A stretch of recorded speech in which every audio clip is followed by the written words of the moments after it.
नमस्कार, मैं दीपक कुमार सोनी।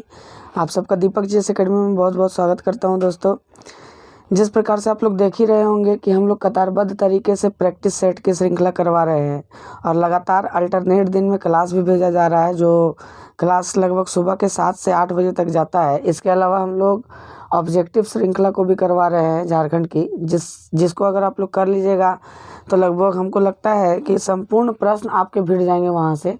और ये बहुत ही अच्छे व्यू के साथ इस श्रृंखला को करवाया जा रहा है। और सेट प्रैक्टिस तो आप ज़रूर करें। अगर आपने सेट प्रैक्टिस करना नहीं चालू किया तो आप कर ले। डिस्क्रिप्शन में प्लेलिस्ट का लिंक दिया हुआ है, इसके अलावा क्लासेस की लिंक दी हुई है ना। आप अच्छे से करें और बहुत बेहतर तरीके से अपनी तैयारी को करें। आइए बिना देर किए हुए आज दोस्तों हम लोग सेट प्रैक्टिस के श्रृंखला 7 में चलते हैं और 7वां सेट प्रैक्टिस की श्रृंखला को हम लोग करते हैं। तो इसमें से पहला प्रश्न है सामान्य अध्ययन का कि भारतीय संसद में निम्नलिखित में से कौन शामिल है। ठीक है, भारतीय संसद में निम्नलिखित में से कौन शामिल है। तो देखिए, भारतीय संसद में निम्नलिखित में से जो शामिल होते हैं दोस्तों, आपको याद रखना है थोड़ा सा कि भारतीय संसद में जो निम्नलिखित से शामिल होते हैं वो भारतीय संसद में, देखिए भारतीय संसद में जो होता है वो लोकसभा, राज्यसभा और राष्ट्रपति तीनों शामिल होते हैं। तो देखिए ऑप्शन में कौन कौन है। लोकसभा, राज्यसभा, ये गलत हो जाएगा, राष्ट्रपति इसमें नहीं है। लोकसभा, राज्यसभा, प्रधानमंत्री हिस्सा होते ही नहीं है। लोकसभा के अध्यक्ष ये हिस्सा होते ही नहीं है। देखिए राष्ट्रपति और दोनों सदन, यही इसका सही आंसर हो जाएगा। ठीक है, आइए आगे बढ़ते हैं। लोकसभा और राज्यसभा की संयुक्त बैठक किसके द्वारा आहूत की जाती है। ठीक है, तो ये राष्ट्रपति के द्वारा बुलाई जाती है दोस्तों, आप याद रखिएगा। अनुच्छेद 108 के तहत राष्ट्रपति के द्वारा इसको बुलाई जाती है। ठीक है, तेलंगाना राज्य की राजधानी कहाँ है। तो तेलंगाना राज्य की राजधानी दोस्तों हैदराबाद है। ठीक है, हुमायूं का मकबरा कहाँ स्थित है। तो हुमायूं का मकबरा जो है वो दिल्ली में स्थित है, आपको मालूम होना चाहिए। ठीक है, भारतीय रिजर्व बैंक का राष्ट्रीयकरण किस वर्ष किया गया था। तो भारतीय रिजर्व बैंक का जो राष्ट्रीयकरण था दोस्तों वो 1949 में, लेकिन इसकी स्थापना 1935 में ही हो गई थी भारतीय रिजर्व बैंक की। ठीक है, ओटावा किस देश की राजधानी है। ओटावा जो है आपको बताना है कि किस देश की राजधानी है। तो ओटावा दोस्तों कनाडा की राजधानी है, कनाडा की राजधानी है ओटावा। ठीक है, फ्रांस की पेरिस है, नॉर्वे का ओस्लो है और ग्रीस का आप जानते ही हैं एथेंस है इसका राजधानी। ठीक है, आइए भारत में जैव विविधता भौगोलिक क्षेत्र की संख्या कितनी है। भारत में जैव विविधता भौगोलिक क्षेत्र की संख्या कितनी है। तो भारत में जैव विविधता भौगोलिक क्षेत्र की संख्या दोस्तों 10 है। इसको मैंने भूगोल में भी पढ़ाया है, आप याद रखते चलिएगा। ठीक है, आइए कौन से बिल को राज्यसभा में पारित नहीं किया जा सकता। संविधान संशोधन का बिल, साधारण बिल, बुनियादी बिल, पूंजी बिल। ठीक है, तो कौन से बिल को नहीं पारित किया जा सकता, नहीं पेश किया जा सकता राज्यसभा में।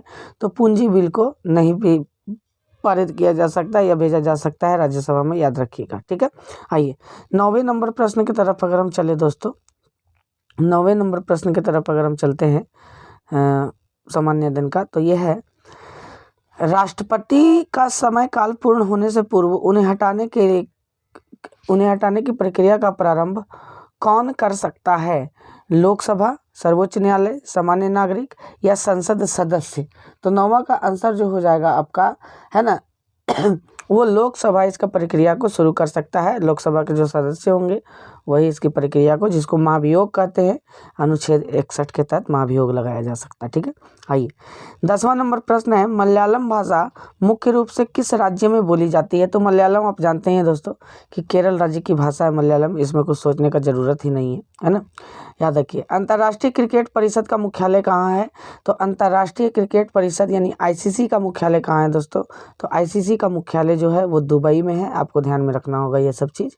ठीक है, संयुक्त राष्ट्र, एक चीज़ और है दोस्तों, ये सब जो प्रश्न होंगे स्टैटिक के वो आपके सेट से ही हो सकते हैं, किसी क्लासेस में नहीं पढ़ाए जा सकते ये, है ना। संयुक्त राष्ट्र दिवस प्रतिवर्ष निम्न में से किस दिन मनाया जाता है।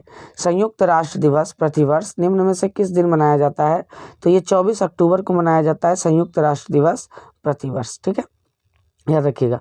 किस ग्रह को अधिकतम उपग्रह है। ठीक है, किस ग्रह के पास अधिकतम उपग्रह है यानी कि अधिकतम सैटेलाइट है, उसका प्राकृतिक सैटेलाइट का बात कर रहा है। तो इसका जो सही आंसर हो जाएगा दोस्तों वो शनि ग्रह के पास है। शनि ग्रह के पास देखिए कितना है, 83 उपग्रह है शनि ग्रह के पास। और दूसरे नंबर पर बृहस्पति आता है जिसके पास 79 उपग्रह है ना, याद रखिएगा। चलिए, नॉर्वे की राजधानी कहाँ है? तो अभी मैंने बताया कि नॉर्वे की राजधानी ओस्लो है। ठीक है, निम्नलिखित में से कौन बीमा कारोबार को नियंत्रित करता है? बीमा कारोबार को कौन नियंत्रित करता है आपको बताना है। तो बीमा कारोबार को दोस्तों इरडा नियंत्रित करता है, जिसका फुल फॉर्म है insurance regulatory development authority. Insurance regulatory development authority, IRDA, वही IRDA इरडा नियंत्रित करता है दोस्तों। ठीक है, निम्नलिखित में से कौन सा नाम बुद्ध का दूसरा नाम है? ठीक है, निम्नलिखित में से कौन सा नाम बुद्ध का दूसरा नाम है? तो बुद्ध का दूसरा नाम देखिए, प्रछन्न बुद्ध भी कहते हैं इनको। ठीक है, बुद्ध का जो दूसरा नाम है दोस्तों वो प्रछन्न भी कहा जाता है इनको, तथागत भी कहा जाता है इनको, शाक्य भी कहा जाता है इनको, शाक्य मुनि, बेसिकली शाक्य मुनि। तो यहाँ प्रछन्न बुद्ध। ठीक है, प्रछन्न बुद्ध याद रखिएगा, प्रछन्न। भारतीय राष्ट्रीय कांग्रेस के प्रथम सदस्य की अध्यक्षता किसने की थी? तो ये ब्योमकेश चंद्र बनर्जी थे, WC बनर्जी, जो यहाँ पर सी ऑप्शन इसका सही हो जाएगा। ठीक है, 18वें नंबर प्रश्न का अगर हम चर्चा करें तो 18वां नंबर प्रश्न है हमारा, विश्व में हरित क्रांति का जनक किसको कहते हैं? तो जाहिर सा बात है कि विश्व में नॉर्मन बोरलॉग को कहा जाता है, और भारत में अगर बोले तो MS स्वामीनाथन को। ठीक है, सुभाष चंद्र बोस ने निम्नलिखित में से किस पार्टी की स्थापना की थी? सुभाष चंद्र बोस ने निम्नलिखित में से किस पार्टी की स्थापना की थी? तो देखिए, आज़ाद हिंद फौज आपके दिमाग में आ रहा होगा, लेकिन आज़ाद हिंद फौज की स्थापना रास बिहारी बोस ने किया था दोस्तों। इसका अध्यक्ष नियुक्त किया गया था 1942-43 में सुभाष चंद्र बोस को, लेकिन सुभाष चंद्र बोस ने 1939 में फॉरवर्ड ब्लॉक की स्थापना की थी। ये सही आंसर हो जाएगा आपका D। ठीक है, भारत में 1936 में स्थापित प्रथम राष्ट्रीय उद्यान का नाम रखा गया था। भारत में 1936 में स्थापित प्रथम राष्ट्रीय उद्यान का नाम क्या रखा गया था आपको बताना है। तो 20वें नंबर प्रश्न का जो आंसर हो जाएगा वो प्रथम राष्ट्रीय उद्यान था हेली राष्ट्रीय उद्यान दोस्तों, है ना, 1936 में स्थापित हुआ था, है ना, हेली राष्ट्रीय उद्यान। आपका देखिए आंसर होगा कान्हा राष्ट्रीय उद्यान, आपको बोलना होगा, है ना, लेकिन वही कान्हा बोल रहे हैं, जिम कॉर्बेट राष्ट्रीय उद्यान कान्हा बोल रहे थे, जिम कॉर्बेट राष्ट्रीय उद्यान आपका लग रहा होगा कि आंसर होगा, लेकिन जिम कॉर्बेट जो है याद रखना है आपको, जिम कॉर्बेट जो है दोस्तों वो भारत का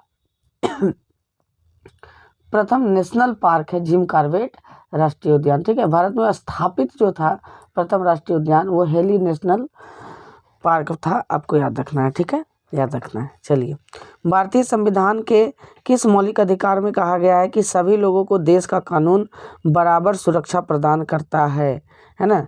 भारतीय संविधान के किस मौलिक अधिकार में कहा गया है कि सभी लोगों को देश का कानून बराबर सुरक्षा प्रदान करता है? यानी कि देखिए, समानता का अधिकार, यही तो है समानता का अधिकार, सबको बराबर का अधिकार। ठीक है, निम्नलिखित में से कौन सी वायुमंडल की सबसे ऊपरी परत है? वायुमंडल का सबसे ऊपरी परत आपसे पूछ रहा है, तो वायुमंडल का सबसे ऊपरी परत कौन सा हो जाएगा दोस्तों? तो इसको बहिर्मंडल कहते हैं, है ना, एक्सोस्फीयर कहते हैं इसको, याद रखिएगा, बहिर्मंडल। ठीक है, विश्व व्यापार संगठन जो अब गेट के स्थान का है, मुख्यालय कहाँ है इसका? WTO का मुख्यालय कहाँ है, आपसे यही पूछ रहा है। तो देखिए, लगभग जितने भी ओ लगे हुए संस्था है, ये याद करने का ट्रिक है दोस्तों, ओ लगे हुए संस्था जैसे WTO हो गया, ठीक है, WTO हो गया, या तो और ओ लगे हुए जो संस्था है उनका मुख्यालय जेनेवा में ही होता है, स्विट्जरलैंड की राजधानी जेनेवा में। ठीक है, भारत में लाख का सबसे अधिक उत्पादन कहाँ होता है? लाख यानी लाह का सबसे अधिक उत्पादन कहाँ होता है आपको बताना है। तो भारत में लाह का सबसे अधिक उत्पादन दोस्तों झारखंड राज्य में होता है, आपको याद रखना है। पृथ्वी की परपट्टी में सबसे ज़्यादा पाया जाने वाला धातु कौन सा है? ठीक है, पृथ्वी की परपट्टी में सबसे ज़्यादा पाया जाने वाला धातु कौन सा है आपको बताना है। तो देखिए, पृथ्वी की भूपरपट्टी पर सियाल पाया जाता है, सियाल, C से सिलिकॉन और Al से अल्मुनियम, तो धातु अल्मुनियम है, तो यही इसका आंसर हो जाएगा सियाल का। ठीक है, 26वां नंबर प्रश्न की तरफ, राजभाषा का उल्लेख संविधान के किस भाग में किया गया है? यहाँ पर भाग पूछ रहा है। ठीक है, अनुसूची पूछता तो 8वीं अनुसूची होता, लेकिन यहाँ पर भाग पूछा गया है दोस्तों, तो राजभाषा का जो उल्लेख है वो 17वें भाग में किया गया है। कितवें भाग में किया गया है? 17वें भाग में। अगर हम बात करें कि 15वें भाग में, तो इसमें इलेक्शन कमीशन का व्याख्या है, यानी निर्वाचन का व्याख्या है। अगर हम बात करें 18वें भाग में, तो इसमें आपातकाल की व्याख्या, आपात उत्पन्न की। 20वें भाग में संविधान संशोधन की व्याख्या है दोस्तों, किसकी व्याख्या है? संविधान संशोधन की व्याख्या है 20वें भाग में, आपको याद रखना, ठीक है। आइए 27वां नंबर प्रश्न अगर हम चलते हैं तो 27वां नंबर जो प्रश्न होगा हमारा वो होगा, संविधान के किस संशोधन द्वारा सहकारी समितियां शब्द जोड़ा गया था। संविधान के किस संशोधन द्वारा सहकारी समितियां शब्द जोड़ा गया था। तो ये देखिए दोस्तों, संविधान के 97 में संविधान संशोधन द्वारा जोड़ा गया था। और अगर कभी आपसे पूछे कि सहकारी समितियां भारतीय संविधान के किस भाग में है, तो भारतीय संविधान के 9वें भाग में है सहकारी समितियां, आपको याद रखना है, ठीक है। आइए, पंचायत चुनाव कराने हेतु निर्णय किसके द्वारा लिया जाता है। तो जाहिर सा बात है कि पंचायत चुनाव, और कल के क्लास में जाएगा भी झारखंड पंचायती राज व्यवस्था, तो उसको आपको पढ़ना है। तो पंचायत चुनाव का जो निर्णय लेता है वो राज्य सरकार लेता है, आपको याद रखना होगा, ठीक है। डॉक्टर APJ अब्दुल कलाम को भारत रत्न से कब सम्मानित किया गया था। तो डॉक्टर APJ अब्दुल कलाम को भारत रत्न से दोस्तों 1997 में सम्मानित किया गया था। कब किया गया था? 1997 में, आपको याद रखना है ये चीज़, ठीक है। राष्ट्रीय ऊर्जा संरक्षण दिवस कब मनाया जाता है? राष्ट्रीय ऊर्जा संरक्षण दिवस कब मनाया जाता है? तो इसका सही आंसर हो जाएगा 14 दिसंबर को राष्ट्रीय ऊर्जा संरक्षण दिवस मनाया जाता है। अगर बात करें 27 दिसंबर की दोस्तों, तो 27 दिसंबर को विश्व पर्यटन दिवस। 20 नवंबर की बात करें तो 20 नवंबर को सार्वभौमिक बाल दिवस। और 16 सितंबर की बात करें तो ओजोन संरक्षण दिवस के रूप में मनाया जाता है, ठीक है। आइए अब झारखंड सामान्य ज्ञान की श्रृंखला में चलते हैं हम लोग। 31वां नंबर प्रश्न है, all Jharkhand student union AJSU का गठन कब हुआ? जिसके अभी वर्तमान में अध्यक्ष कौन है, आपको कमेंट करके बताना है दोस्तों कि वर्तमान में आजसू के अध्यक्ष कौन है। तो 31वें नंबर प्रश्न का जो आंसर हो जाएगा वो 1986, 22 जून 1986 को इसकी स्थापना हुई थी। सूर्य सिंह बेसरा ने इसको किया था, है ना। और वर्तमान में कौन अध्यक्ष है आपको कमेंट करके बताना है, ठीक है, याद रखिएगा। भारत के किस उद्योगपति को सबसे पहले भारत रत्न प्राप्त हुआ था? किस उद्योगपति को सबसे पहले भारत रत्न दिया गया था? तो इसका सही आंसर हो जाएगा दोस्तों, JRD टाटा को सबसे पहले भारत रत्न दिया गया था, है ना, जमशेदजी टाटा को। झारखंड बिहार पुलिस एवं केंद्रीय सुरक्षा बलों ने संयुक्त रूप से सीमावर्ती जिलों के जंगलों एवं पहाड़ियों में ज्वाइंट ऑपरेशन किस नाम से शुरू किया है? देखिए, ऑपरेशंस हमने बताया है दोस्तों, और ऑपरेशंस का क्लास आप जा करके स्टैटिक जीके में कर सकते हैं। और ये जो ज्वाइंट ऑपरेशन चलाया गया, ये नक्सलियों के विरुद्ध चलाया गया था बेसिकली, है ना। और इसका नाम दिया गया था ऑपरेशन सफाया, यानी नक्सलियों का सफाया कर देना झारखंड बिहार के क्षेत्रों से, ठीक है, याद रखिए। सिद्धू कान्हू किस विद्रोह से संबंधित थे? तो सिद्धू कान्हू, भैरो चांद और जानो फुलू ये संथाल विद्रोह से संबंधित थे दोस्तों, ठीक है। देवघर स्थित शिव मंदिर का निर्माण किस शासक के द्वारा करवाया गया है? देखिए, ये बहुत बढ़िया प्रश्न पूछा जाता है कि देवघर स्थित जो शिव मंदिर का बैजनाथ धाम है दोस्तों, वो किसके द्वारा करवाया गया है? तो इसका सही आंसर हो जाएगा राजा पूरणमल के द्वारा करवाया गया है, आपको याद रखना है ना। गिद्धौर वंश के शासक थे ये राजा पूरणमल, उन्हीं के द्वारा करवाया गया। 27 कुल मंदिर हैं इस मंदिर परिषद में, ठीक है। आइए 36वां नंबर प्रश्न का अगर हम चर्चा करें तो हापा मुनि मंदिर घाघरा का निर्माण किस राजा ने करवाया था? हापा मुनि मंदिर घाघरा का निर्माण किस राजा ने करवाया था? तो देखिए, इसका निर्माण 908 ईस्वी में करवाया गया था दोस्तों, ठीक है। घाघरा, अगर आप लोहरदगा के आगे जाइएगा तो घाघरा मिलेगा, और घाघरा से लगभग 30 किलोमीटर 25 किलोमीटर के बाद आपको गुमला जिला पड़ जाएगा। गुमला जिला में आप चले जाइएगा। तो गजघंट राय ने इसका निर्माण 908 ईस्वी में करवाया था। ये सब इतिहास में पढ़ेंगे हम लोग। अभी इतिहास की श्रृंखला हम लोगों ने चालू नहीं की है यूट्यूब पर भी पढ़ेंगे, और क्लासेस तो हो ही रही हैं ऑफलाइन, ठीक है, याद रखिएगा। झारखंड की क्षेत्रीय भाषाओं के संदर्भ में सबसे अधिक लिखित साहित्य किस भाषा में मिलती है ना। सबसे अधिक लिखित साहित्य किस भाषा में मिलती है? तो इसका सही आंसर हो जाएगा दोस्तों, सबसे अधिक लिखित साहित्य जो है वो कुड़ुक भाषा में मिलती है। उरांव की भाषा है ये कुड़ुक भाषा, ठीक है, द्रविड़ भाषा समूह से संबंधित है, ठीक है। अनेक अंतर्राष्ट्रीय प्रतियोगिताओं में स्वर्ण पदक प्राप्त कर चुकी ज्ञानो हांसदा का संबंध किस खेल से है? देखिए, ज्ञानो हांसदा का संबंध आपसे पूछ रहा है, तो इनका जो संबंध है दोस्तों वो तीरंदाजी से है, आपको याद रखना है, यानी कि आर्चरी से है इनका संबंध, ध्यान दीजिएगा, ठीक है। जयपाल सिंह स्टेडियम कहाँ स्थित है? तो जाहिर सी बात है कि जयपाल सिंह स्टेडियम आपको कहाँ मिल जाएगा देखने के लिए? तो जयपाल सिंह स्टेडियम आपको मिलेगा रांची में देखने के लिए। 1978 में स्थापित किया गया था इसको। कब किया गया था?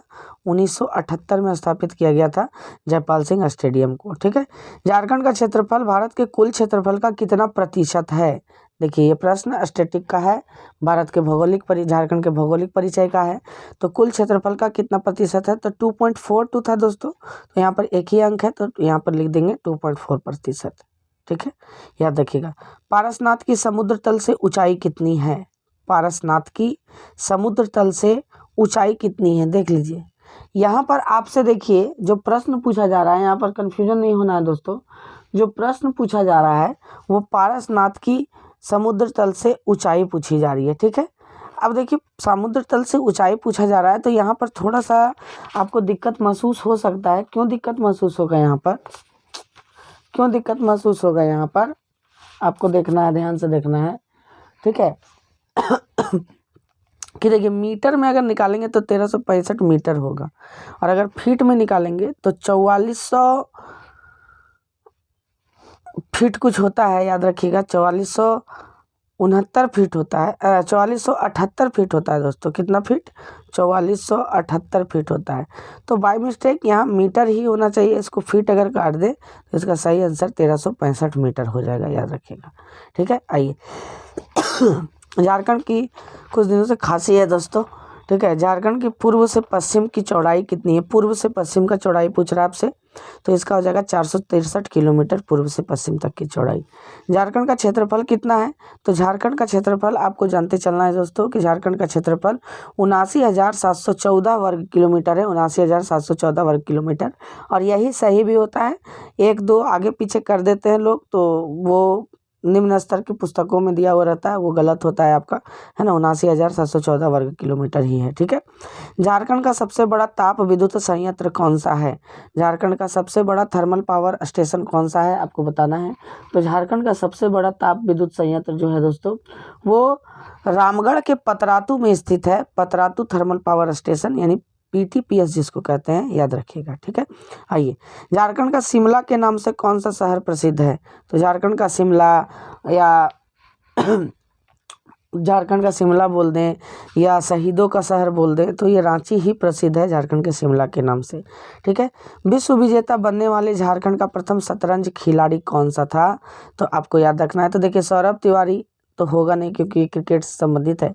तो इसका जो सही आंसर हो जाएगा दोस्तों, वो हो जाएगा दीपसेन गुप्ता हो जाएंगे, है ना। चक्रधरपुर शतरंज अकेडमी से ये संबंधित है, दीपसेन गुप्ता, ठीक है। आइए 47वें नंबर प्रश्न की तरफ अगर हम चलें, तो 47वां नंबर जो हमारा प्रश्न है, वो 47वां नंबर प्रश्न है दोस्तों। प्रथम अंतर्राष्ट्रीय आदिवासी एथलीट बनने का श्रेय झारखंड के किस व्यक्ति को प्राप्त है? प्रथम आदिवासी एथलीट बनने का श्रेय झारखंड के किस व्यक्ति को प्राप्त है? तो ये देखिए विजय नीलमणि खलको साहब को ये प्राप्त है। विजय नीलमणि खलको साहब ही प्रथम अंतर्राष्ट्रीय झारखंड के एथलीट थे, याद रखना है आपको। देखिएगा ध्यान से, निम्नलिखित में से झारखंड के किस व्यक्ति को पद्मश्री पुरस्कार 2019 से सम्मानित किया गया? यानी झारखंड के कितने व्यक्तियों को, कौन कौन से व्यक्तियों को मिला था, ये आपको याद रख लीजिएगा, तो ये आपको पता चल जाएगा। तो 48वें नंबर प्रश्न का जो आंसर होगा दोस्तों, इन तीनों को दिया गया था पद्मश्री पुरस्कार। श्यामा प्रसाद मुखर्जी को भी, जमुना टुडू को भी, और बुलू इमाम को भी। यानी कि इसका सही जो आंसर हो जाएगा उपरोक्त सभी हो जाएगा, ठीक है। झारखंड का पाट क्षेत्र का सबसे ऊंचा भाग पारसनाथ पहाड़ी को छोड़कर बात कर रहा है, ठीक है ना। यहाँ लिख देता है पारसनाथ पहाड़ी को छोड़कर कौन सा है? तो नेतरहाट पाट है, आपको जानते चलना है। नेतरहाट पाट, जिसकी लगभग ऊंचाई 1180 मीटर है। कितना मीटर है? 1180 मीटर है, ठीक है। जयदीप सरकार किस खेल के प्रशिक्षक हैं? जयदीप सरकार किस खेल के प्रशिक्षक हैं आपको बताना है। तो 50वें नंबर प्रश्न का जो आंसर हो जाएगा दोस्तों, वो जयदीप सरकार जो हैं वो वॉलीबॉल खेल के प्रशिक्षक हैं। वॉलीबॉल ये सिखाते हैं बेचारे, याद रखिएगा, है ना, झारखंड से संबंधित है। खनिज उत्पादन के दृष्टिकोण से झारखंड का भारत में कौन सा स्थान है? खनिज उत्पादन के दृष्टिकोण से झारखंड का भारत में कौन सा स्थान है आपको बताना है। तो झारखंड का पहला स्थान है, आपको याद रखना है। ये भारत के कुल खनिज उत्पादन का 40% अकेले देता है, चाहे वो लोहा हो, सोना हो, कुछ भी हो, सब मिला करके 40% अकेले देता है ये। हजारीबाग पठार की औसत ऊंचाई कितनी है? तो हजारीबाग पठार की औसत ऊंचाई जो है दोस्तों वो 600 मीटर है, याद रखिएगा, ठीक है। राजमहल की पहाड़ी की किस चट्टान से बनी हुई है? राजमहल की जो पहाड़ी है वो किस चट्टानों से बनी हुई है? 53वां नंबर आंसर होगा आपका। तो आप जानते हैं कि राजमहल पहाड़ी में काली मिट्टी का विस्तार पाया जाता है। तो काली मिट्टी किसके टूटने से बनेगी? तो बैसाल्ट, और इसका आंसर हो जाएगा बैसाल्ट चट्टान। सेवा विवाह पद्धति मुख्य रूप से किस जनजाति में प्रचलित है? सेवा विवाह यानी लड़के को लड़की के घर वालों के यहाँ क्या करना होगा, कुछ दिन तक काम करके, और सेवा विवाह यानी कि वधु मूल्य के रूप में चुकाना होता है। तो 54वें नंबर प्रश्न का जो आंसर हो जाएगा दोस्तों, वो हो जाएगा, इसमें सेवा विवाह देख लीजिए, उरांव, मुंडा, संथाल सभी में प्रचलित है सेवा विवाह, है ना, लेकिन अलग अलग नाम से अलग अलग जनजातियों में जाना जाता है, जिसको मैंने जनजातियों के चैप्टर में, आर्ट एंड कल्चर के चैप्टर में पढ़ाया है। डिस्क्रिप्शन में लिंक दे दूंगा मैं, आप जा करके पढ़ लेंगे, ठीक है, याद रखिएगा। रांची में स्थापित फाउंडी फोर्स संयंत्र की स्थापना किस देश के सहयोग से की गई थी? तो 55वां नंबर आंसर क्वेश्चन का जो हो जाएगा, इसकी स्थापना देखिए दोस्तों चेकोस्लोवाकिया की मदद से किया गया था, है ना। ये हटिया में स्थित है, रांची के हटिया में स्थित है फाउंडी फोर्ज संयंत्र, ठीक है, याद रखिएगा। बिरसा मुंडा आवास योजना की शुरुआत कब की गई? तो बिरसा मुंडा आवास योजना की जो शुरुआत थी वो 56वें नंबर प्रश्न का जो आंसर हो जाएगा आपका, वो हो जाएगा, इसकी शुरुआत अप्रैल 2010 में की गई थी, तो इसका आंसर ए ही हो जाएगा आपका, ठीक है। आइए 57वें नंबर प्रश्न की तरफ चलते हैं कि झारखंड में संतान के जन्म पर गाया जाने वाला गीत है, ठीक है। झारखंड में संतान के जन्म पर गाया जाने वाला गीत है, यानी कि कोई बच्चा पैदा लेता है तो उसके जन्म पर कौन सा गीत गाया जाता है? तो झंझाइन गीत गाया जाता है दोस्तों उसके जन्म पर, है ना, याद रखिएगा। विवेकानंद की सबसे ऊंची तांबे की मूर्ति झारखंड के किस स्थान पर स्थापित की गई है? 58वां नंबर प्रश्न, झारखंड के किस स्थान पर विवेकानंद की सबसे ऊंची तांबे की मूर्ति स्थापित की गई है? तो इसका सही आंसर हो जाएगा दोस्तों, ये रांची के बड़ा तालाब में स्थापित की गई है विवेकानंद की मूर्ति, तो रांची ही हो जाएगा इसका आंसर। और इसकी ऊंचाई का अगर बात करें तो 30 फीट इसकी ऊंचाई है विवेकानंद की मूर्ति की, ठीक है। वर्ष 2018 का आदर्श युवा पुरस्कार किस विधायक को दिया गया? किस विधायक को चुना गया था वर्ष 2018 का आदर्श युवा पुरस्कार? तो 59वें नंबर प्रश्न का जो आंसर हो जाएगा, ये विकास कुमार मुंडा को चुना गया था दोस्तों। तमाड़ विधानसभा से ये विधायक थे उस समय, है ना, विकास कुमार मुंडा को चुना गया था, ठीक है।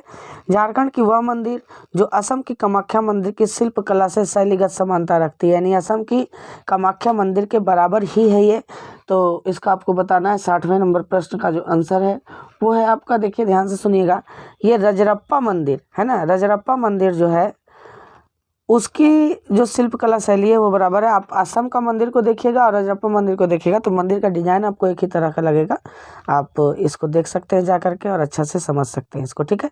आइए, झारखंड की सर्वाधिक जनजातियों के प्रमुख देवता कौन से हैं? तो ये तो सिंगबोगा ही है, सिंगबोगा, जिनको सूर्य देव के नाम से भी जाना जाता है, याद रखिएगा, ठीक है।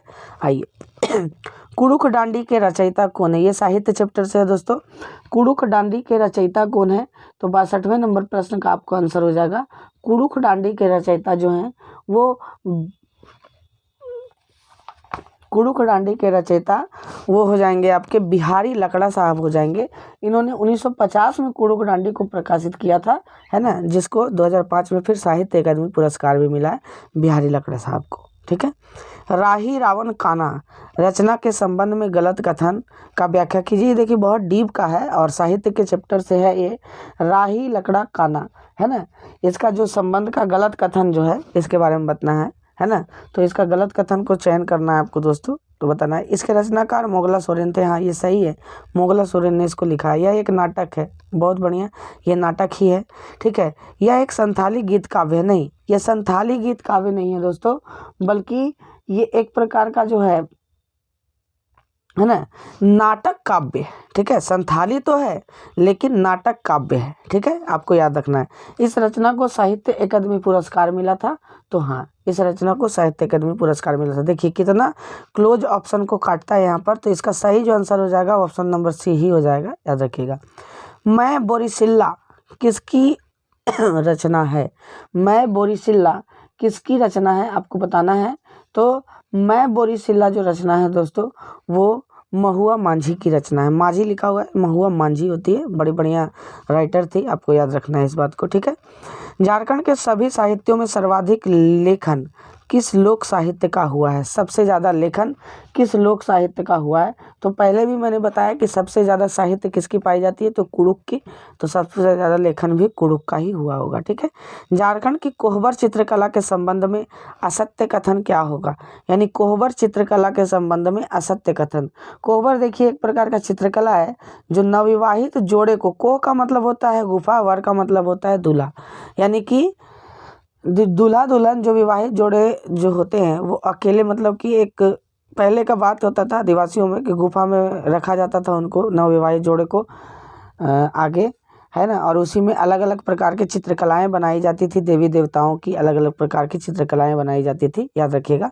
तो इसमें देखिए, आइए हम जानते हैं इसके बारे में 66वें नंबर प्रश्न का। तो देखिए, कोहबर चित्रकारी वैवाहिक संबंधों पर चित्रित है, जैसा कि मैंने अभी बताया वैवाहिक संबंधों पर ही चित्रित होता है। कोहबर चित्रकारी में नैसर्गिक रंगों का प्रयोग होता है, हाँ ये भी सही है, नैसर्गिक रंगों का प्रयोग होता है। कोहबर चित्रकारी घर के किसी कमरे के पश्चिमी दीवार पर बनाया जाता है, ये गलत है दोस्तों, घर के पूर्वी दीवार पर बनाया जाता है। बड़ा क्लोज ऑप्शन है ये, है ना। घर के किस दीवार पर? पूर्वी दीवार पर बनाया जाता है कोहबर चित्रकारी को, आपको याद रखना है। कोहबर चित्रकारी को भौगोलिक संकेत जीआई टैग प्राप्त है, हाँ ये भी सही है, जीआई टैग। तो इसका सही आंसर हो जाएगा ऑप्शन सी, आपको याद रखना है, ठीक है। आइए उसके बाद अगर हम बात करें, ठीक है, उसके बाद अगर बात करें हम अपने 67वें नंबर प्रश्न की बात करें, तो तालाब द्वारा सर्वाधिक सिंचाई झारखंड के किस जिले में होती है? आपको बताना है कि तालाब द्वारा सर्वाधिक सिंचाई झारखंड के किस जिले में होती है। तो तालाब द्वारा सर्वाधिक सिंचाई जो है दोस्तों, वो देवघर जिले में होती है। देवघर प्रसिद्ध है तालाब से सिंचाई को लेकर के, याद रखिएगा, ठीक है। CCKNIA 2013 के तहत राज्य के किस जिले का चयन हुआ था? CCKNI के तहत राज्य के किस जिले का चयन हुआ था? तो रांची और पूर्वी सिंहभूम दोनों का चयन हुआ था दोस्तों, और इसका सही ऑप्शन हो जाएगा सी, ठीक है। झारखंड के जलवायु प्रदेश में महाद्वीपीय प्रकार से प्रभावित क्षेत्र कहाँ तक हैं? महाद्वीपीय प्रकार से प्रभावित क्षेत्र कहाँ तक हैं आपको बताना है 69वां नंबर प्रश्न का। तो ये देखिए, इसका आंसर जो हो जाएगा वो हो जाएगा ऑप्शन नंबर बी, उत्तरी तथा उत्तरी पश्चिमी क्षेत्र, ठीक है। उत्तरी तथा उत्तरी पश्चिमी क्षेत्र, वही गढ़वा पलामू, ये सब जो है महाद्वीपीय प्रकार के जलवायु से प्रभावित है ये, ठीक है। नई खेल नीति 2020 के अनुसार खेल विश्वविद्यालय की स्थापना कहाँ की जाएगी? यानी कि खेल विश्वविद्यालय की स्थापना कहाँ की जाएगी, ये बताना है। तो देखिए यहाँ लिख ही दिया है कि खेल विश्वविद्यालय की स्थापना कहाँ की जाएगी, तो यही रांची के होटवार में मेगा स्पोर्ट कॉम्प्लेक्स की स्थापना की जाने की बात कही गई है, ठीक है। आइए अब सामान्य विज्ञान के पोर्शन में चलते हैं हम दोस्तों। भोपाल गैस कांड में कौन सा गैस लीक हुआ था? ये जग जाहिर है और बहुत बढ़िया प्रश्न है जिसको पूछे जाते हैं। तो मिथाइल आइसोसाइनेट, आपको याद रखना, ठीक है। आइए, चिकित्सा के क्षेत्र में गोल्डन आवर इनमें से किससे संबंधित है? चिकित्सा के क्षेत्र में गोल्डन आवर इनमें से किससे संबंधित है? तो देखिए, गोल्डन आवर जो होता है ना, इसी से संबंधित होता है, ध्यान से समझिएगा। तो गोल्डन आवर हार्ट अटैक से संबंधित है दोस्तों। देखिए वास्तव में होता क्या है ना, कि हार्ट अटैक जब आता है ना, तो उसके 1 घंटे बाद, हार्ट अटैक आया उसके 1 घंटे बाद तक का काल को गोल्डन आवर कहा जाता है। कहा जाता है कि इस काल में आदमी बच गया तो बच गया, नहीं तो वो निकल ही लेगा ठंडा में, ठीक है, याद रखिएगा। चलिए, मनुष्य के शरीर के रक्त का pH मान कितना होता है? तो आप जानते हैं कि मनुष्य के शरीर का जो रक्त होता है दोस्तों, वो क्षारीय होता है, और जाहिर सा बात है कि क्षारीय होगा। तो इसमें से 7.4 होगा इसका आंसर। ये दोगो तो हो नहीं सकता अगर क्षारीय होगा तो, ठीक है, तो 7.4 इसका आंसर होता है। ठीक है, आइए, एक व्यक्ति दुर्घटना में घायल हो गया, उसके रक्त समूह की जांच के लिए समय नहीं है, उसे निम्न में से कौन सा रक्त दिया जाना चाहिए। देखिए दोस्तों, इसमें से जो यूनिवर्सल डोनर होता है वो ओ निगेटिव होता है। हालांकि ओ को बोलते हैं हम लोग, लेकिन ओ निगेटिव यूनिवर्सल डोनर होता है। ठीक है, तो ओ निगेटिव डायरेक्ट उसको दिया जाएगा, याद रखिएगा, ये पढ़ाया भी गया है। जब तक व्यक्ति वृद्ध हो जाते हैं तो सामान्यतः उनका रक्त का दाब क्या होता है, यानी कि 75वां नंबर जो उनका ब्लड प्रेशर होता है दोस्तों, वो ब्लड प्रेशर क्या होता है, जानवे करते हैं कि बूढ़ा लोग को गुस्सा बड़ी जल्दी आता है, पगलाए लगेगा, गाली गलौज करने लगेगा पूरा पनपना के, है ना। तो उनका ब्लड प्रेशर क्या हो जाता है, हाई हो जाता है, बढ़ जाता है। जैसे जैसे बुढ़ापा आएगा वैसे वैसे उनका ब्लड प्रेशर क्या हो जाएगा, हाई हो जाएगा दोस्तों, याद रखिएगा, है ना। 76वें नंबर प्रश्न की तरफ चलते हैं कि क्रोमेटोग्राफी की तकनीक का प्रयोग किस कार्य में होता है। ठीक है, क्रोमेटोग्राफी की तकनीक का प्रयोग किस कार्य में होता है। तो देखिए, क्रोमेटोग्राफी की तकनीक का जो प्रयोग होता है ना, वो मिश्रित रंगों में से अलग अलग रंगों को निकालने के लिए होता है, यानी कि मिश्रण से पदार्थों को अलग करने के लिए होता है, रंगों को अलग किया जाता है बेसिकली। तो यहाँ पर डी नहीं होगा आंसर, क्योंकि रंगों का मिश्रण होगा तो अलग अलग रंग क्रोमेटोग्राफी से ही निकलेंगे, याद रखिएगा, ये 10th क्लास में भी पढ़े होंगे आप। निम्नलिखित तत्वों में किसका परमाणु भार एवं परमाणु संख्या लगभग समान है। परमाणु भार और परमाणु संख्या लगभग समान होता है। तो निम्नलिखित तत्वों में आपको बताना है कि परमाणु भार और परमाणु संख्या किसका समान होगा। तो ये हाइड्रोजन का होता है दोस्तों, क्योंकि इसमें न्यूट्रॉन नहीं पाया जाता है ना, और बेसिकली हाइड्रोजन 1 का बात कर रहे हैं यहाँ पर हम। ठीक है, याद रखिएगा, एक तत्व में इलेक्ट्रॉनों की संख्या क्रमशः 18 तथा 20 है। इस तत्व की इलेक्ट्रॉन की संख्या क्रमशः 18, तत्वों में इलेक्ट्रॉनों की संख्या, है ना, क्रमशः, अच्छा यहाँ पर कुछ क्वेश्चन में गलती है। ठीक है, 18 तथा 20 है बोल रहा है, तो इलेक्ट्रॉनों और, हाँ, इलेक्ट्रॉनों न्यूट्रॉनों की संख्या का बात कर रहा होगा यहाँ पर, है ना, कि क्रमशः इलेक्ट्रॉन और न्यूट्रॉन की संख्या कितना है, 18 तथा 20 है। तो उसका द्रव्यमान संख्या कितना ज्ञात होगा। तो आप जानते ही है कि यहाँ पर सुधार लीजिएगा थोड़ा सा, कि इलेक्ट्रॉन और न्यूट्रॉन छूट गया यहाँ पर, न्यूट्रॉन। ठीक है, आप जानते ही हैं कि प्रोटॉन की संख्या के बराबर इलेक्ट्रॉन की संख्या होती है, और प्रोटॉन न्यूट्रॉन मिलकर के ही द्रव्यमान संख्या का निर्माण करते हैं दोस्तों। तो इसका जो सही आंसर हो जाएगा वो हो जाएगा 20, 18, 38 हो जाएगा इसका सही आंसर। ठीक है, 79 नंबर क्वेश्चन का है, स्तंभ बी में दिए गए स्रोत को स्तंभ ए में दिए गए उत्पाद से मिलाएं। ठीक है, देखिए, साइट्रिक अम्ल किस में पाया जाता है। तो आप जानते हैं कि साइट्रिक अम्ल जो पाया जाएगा वो नींबू में पाया जाएगा। टार्टिक अम्ल किस में पाया जाता है, तो इमली में पाया जाता है। तो उस हिसाब से फॉर्मिक अम्ल किस में पाया जाएगा, चींटी में पाया जाता है। फॉर्मिक अम्ल चींटी, मधुमक्खी के डंक इत्यादि में पाया जाता है, नेटल के पौधे वगैरह में। तो इसका क्या हो जाएगा आंसर, बी का 1, सी का 2 और ए का 3। बी का 1, सी का 2 और ए का 3। ठीक है, बी का 1, सी का 2 और ए का 3, यानी बी नंबर ऑप्शन इसका सही हो जाएगा दोस्तों। ठीक है, लोहा जिससे प्राप्त किया जाता है वह है चूने का पत्थर, मोनाजाइट, रेत, पिंच ब्लेंड, हेमाटाइट। तो लोहा का अयस्क ही पूछ रहा है बेसिकली, तो हेमाटाइट ही होगा इसका आंसर। ठीक है, 1 नैनोमीटर निम्नलिखित में से किसके बराबर होता है, आप बताइएगा, ये बहुत बार आप लोग पढ़ चुके होंगे। तो 1 नैनोमीटर 10⁻⁹ सेंटीमीटर है, नहीं, ये इसमें देखिए ऑप्शन गलत कर दिया है।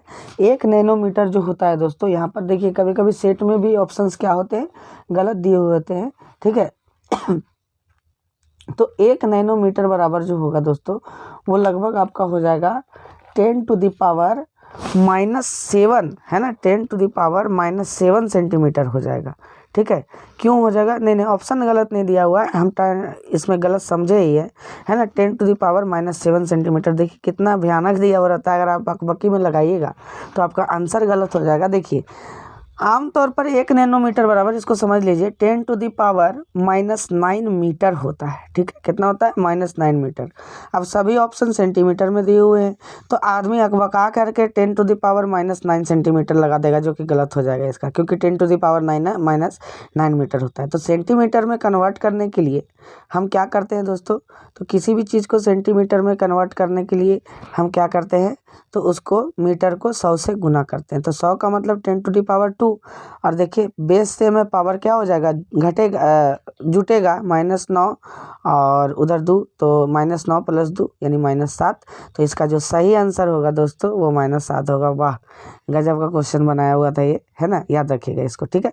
आइए, पदार्थ के संवेग और वेग के अनुपात में कौन सी भौतिक राशि प्राप्त की जाती है, ठीक है। पदार्थ के संवेग, संवेग का मतलब होता है mv, ठीक है, और वेग के अनुपात तो v से भागा दे देंगे, अनुपात का मतलब वही होता है भागा, तो v भी कट जाएगा दोस्तों, तो क्या प्राप्त होगा, तो द्रव्यमान प्राप्त होगा। आप याद रखिएगा m प्राप्त होगा, द्रव्यमान प्राप्त होगा, क्या प्राप्त होगा, द्रव्यमान प्राप्त होगा, ठीक है।